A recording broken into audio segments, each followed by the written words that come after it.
Hello, everybody. Hello, I'm Michael. I'm Mark. As Luxurious Lounge, we're here to give you the news and the newest updates. How you doing today, How's Mark? it? I'm doing good. How are you doing, Mike? I'm doing great.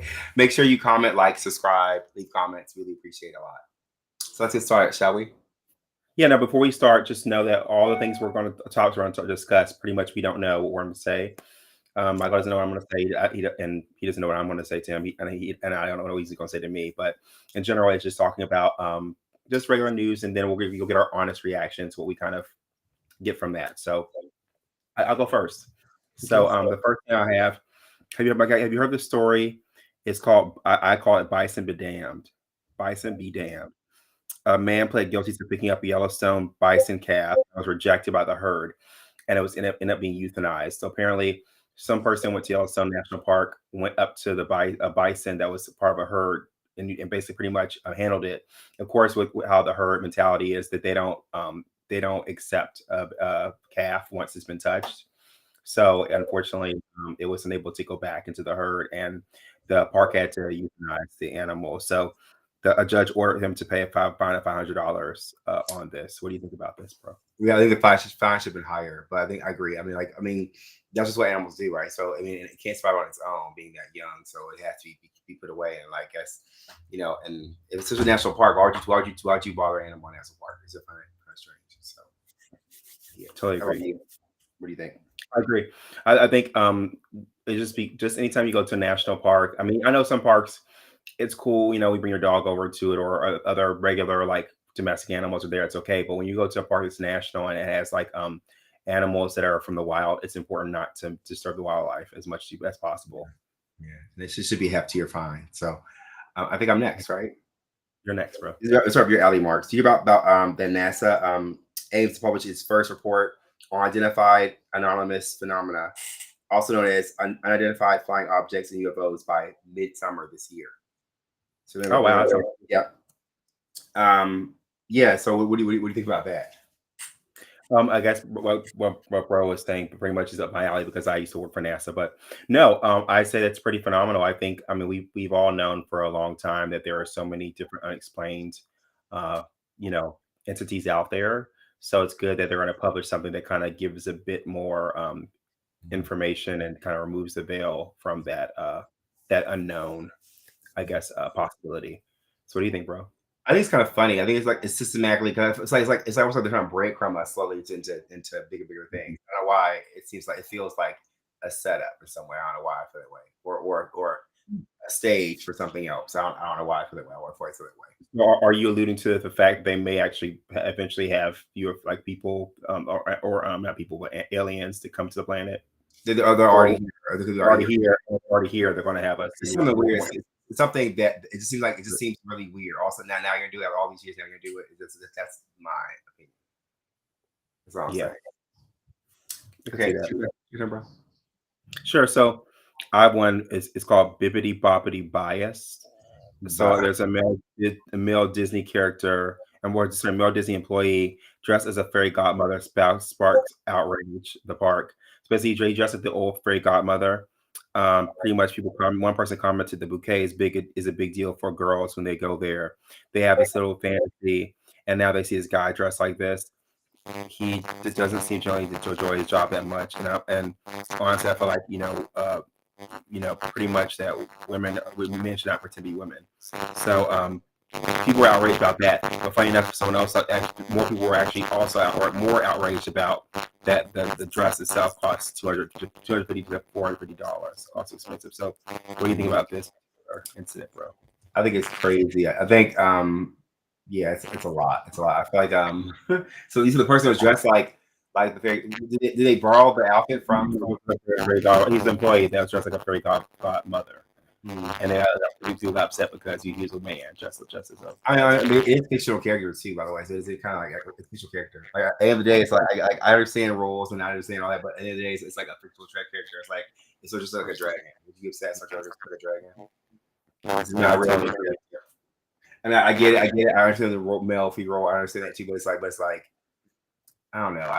I think there's some better. There are stronger battles to fight than that one. That's kind of a weak battle to fight.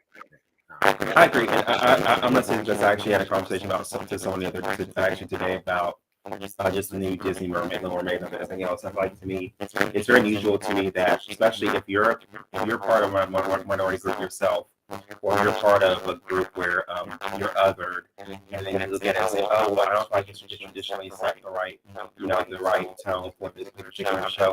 My last one I saw this character like this in a particular way. I'm like, okay, well, if it's a fantasy character, it's not like it's true to life. It's not like you're looking at FTR or more. You're looking at it's a fake character. So I agree. I think we should have be more open minded, especially if we're in that community where we are we're always kind of on the outside of things. We should more so be open to different possibilities. So I totally agree on that. I agree. This is not a big issue for me. But I do think we should expand our minds more and not just think so just one level or one. We should open our horizons up. So I'm still expanding.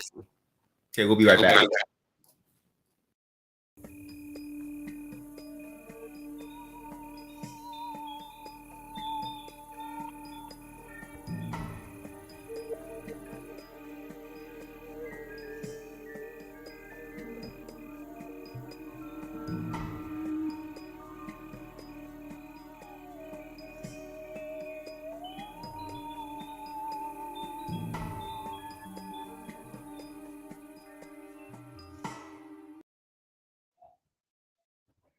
Welcome back.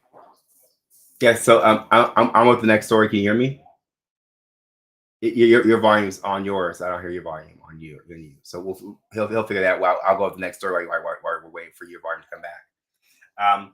So dental legal miners have safely exited an underground gold mine shaft in the Ashanti region of Ghana after they were feared and trapped. Several illegal miners are reported to have entered Anglo Gold Limited Absamwi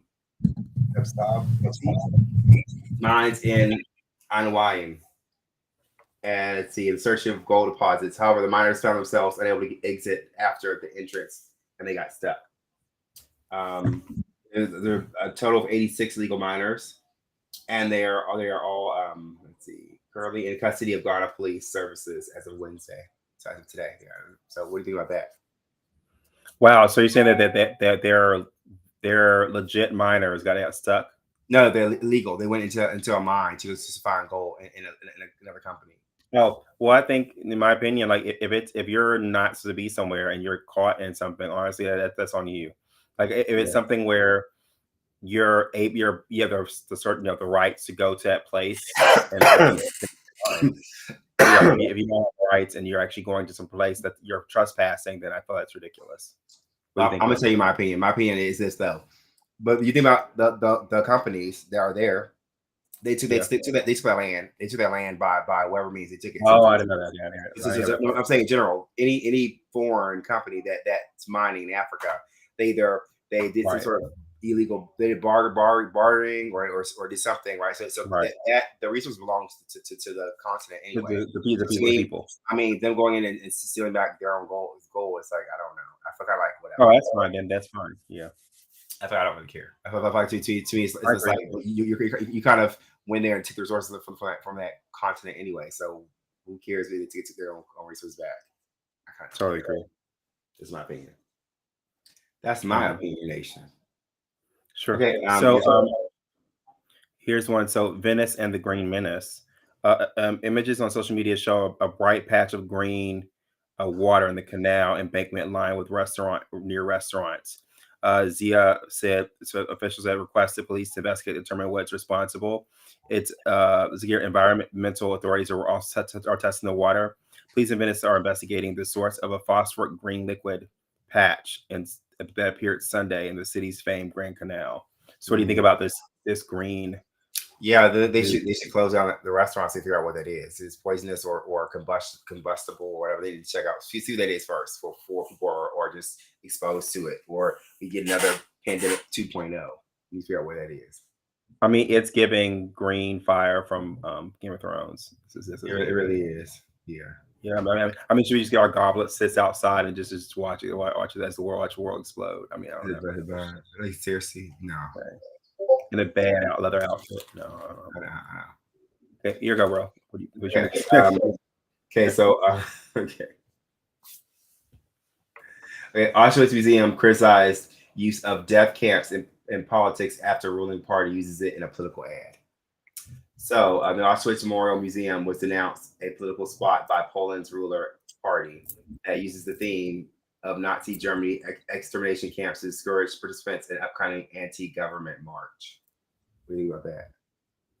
Yeah, I thought it was tacky. It's bad taste. That's a bad taste. I like honestly, I understand. You know, you're trying to get your point across where you don't want certain people to access a certain area, but we don't have to use oppressed people or people who have been killed for that purpose. So I feel like, what do you think? I think it's this is bad. It's just very tacky. I think it's bad. Like you don't use people's deaths to get someone's point of view across in terms of like your personal political agenda. I think that's a lot. That's not okay. That's not. It's never be okay. For sure. So the next one I have is called open door policies. Caught on camera, an air. I know you saw this on the news recently. An air passenger opens an emergency door before landing on Asiana Airlines A321. They land safely. Apparently, something happened where the person sitting in the emergency seat just decides to open the door and basically opened it midway through the flight, and it basically stayed open until they landed. Everyone landed safely. What do you think about this, bro? I don't know. I would get free flights. I mean, like it's flying out the door. I mean, I hope they got free flights because that's traumatizing. It's very traumatizing. And all the pressure. Imagine all the pressure that went out there. But not just that. If you think about it too, I just thought about this right now. Think about if you're trying to go to the bathroom, you can't get up at all. You're going. You can't anyway. If it's descending, like you'll be up anyway. You be in your seatbelt. No, but I'm saying he opened it midway. So I'm saying if you were to go back or whatever, you're stuck to sit. You have to sit your seat. Oh yeah, sit your seatbelt. Yeah, it's true. It's true. So that's crazy. Or you can let it go, let it fly out the window, out the door. I mean, other than you will throw it out of. Okay, is it my turn? Okay. Authorities in Thailand seize more than a ton of crystal methamphetamine. Thought bound for Australia. Okay, law enforcement officials in Thailand Monday seized more than a ton of crystal meth in a southern province last week that they believe was bound for Australia. Officials from police and the Narcotics Control Board announced that 1.2 metric tons, about 2,646 pounds of drugs, known as ice, finally came from Thailand northern border region, which is part of the Golden Triangle, where the borders of Myanmar. Yep, Laos and Thailand meet. Look at that. I think that's crazy. I think they're trying to make Thailand the new Colombia. I mean, pretty much. I mean, I like. I mean, they're trying to get it crunk in Australia apparently. And I feel like, to me, like, it's weird because I've heard that there's a lot of heavy meth starting usage in Australia. So that's sad to hear. What do you think, bro? I think that it's quite I think it's sad. It's a party place anyway. So I think people think if people are going to party and spend money, I feel like that, I don't think people understand how popular Thailand is for people in Australia. For Australia, it's like that's their Mexico. Yeah. That's where they go to, like that. That's their, United States and Canada, we all go to Mexico. Right. But there in Australia, they all go to Thailand. So it's a place where everybody goes to relax and like has fun. But I think the cartel going there is like they're just expanding their profits. I guess they're march across the board. Mm-hmm. I mean, people go skiing. Yeah, that's wild. I think I'm next. So the next thing I have is ice. It's ice. Okay, so now the next story I have is a Kentucky man faced criminal charge after allegedly shooting his. We kind of talked about it last week, but just more information came out about a man getting shot for a hot pocket. Pretty much, is a roommate, and pretty much a 64-year-old man was arrested after assaulting a man he accused of eating his hot pocket by shooting him in the buttocks in Louisiana. So, what do you think about this, bro? I think Hot Pocket should not do commercials that Hot Pocket man getting shot. I mean, you're capping your butt. No cap, all cap. It's all cap. That's so sad. Is I think it that good? Is it worth that kind of? Is the ham and cheese worth it? Is it really? That's all I'm saying. I don't think so. Even to me, bullet in the buttocks. Bullet in the buttocks for a hot pot. It's kind of like what Trey said. You know, if you're going to Candy's restaurant, biscuits or bullets. I don't know. That's bad, but yeah, that's horrible. I think this we should never. I mean, over food, it should never be that serious. Yeah, this is my grandma's CJ pod that I can understand.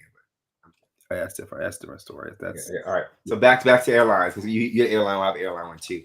The airline begins to ask passengers to weigh in before flights for new studies. So because they're focused on weighing everything, the food, the instruments, everything else. They also want to start weighing people to put them on planes. So you know that. I think that's a slippery slope, because I think especially if people are overweight, people could say it's discrimination. However, I feel like it could also be good in a way where that you don't have to, if it's in the event so that you can actually save money on baggage, then that would be good.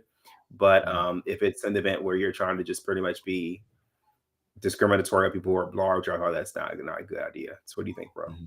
Well, I think in general, like I always wonder, like going to the air shows, like how much weight do we all? I always want you to think about that thing, right? So maybe if it affects the I guess performance of the plane or whatever, I guess we should know how much weight's on the plane.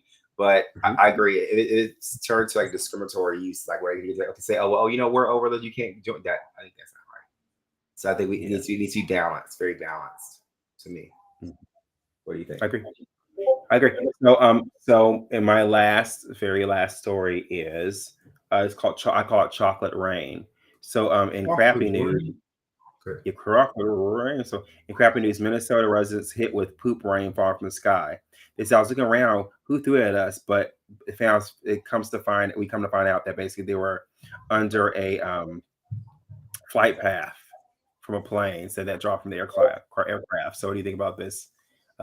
This poopy doop story. I mean, it's pooping everywhere. Your umbrella. Get your umbrella, because it's gonna be some kind. Yeah, be careful. I think the airline needs to take more responsibility. They know where we should let go of that stuff, and when like you think about where you're flying over. That's ridiculous. Mm-hmm. I understand the malfunction, I understand, but not just of people who believe that's too much. I mean, I've heard the overflow, but not the poop overflow. It's too much. I'll say this is my last one. It's funny. It's my last one. In Canada be the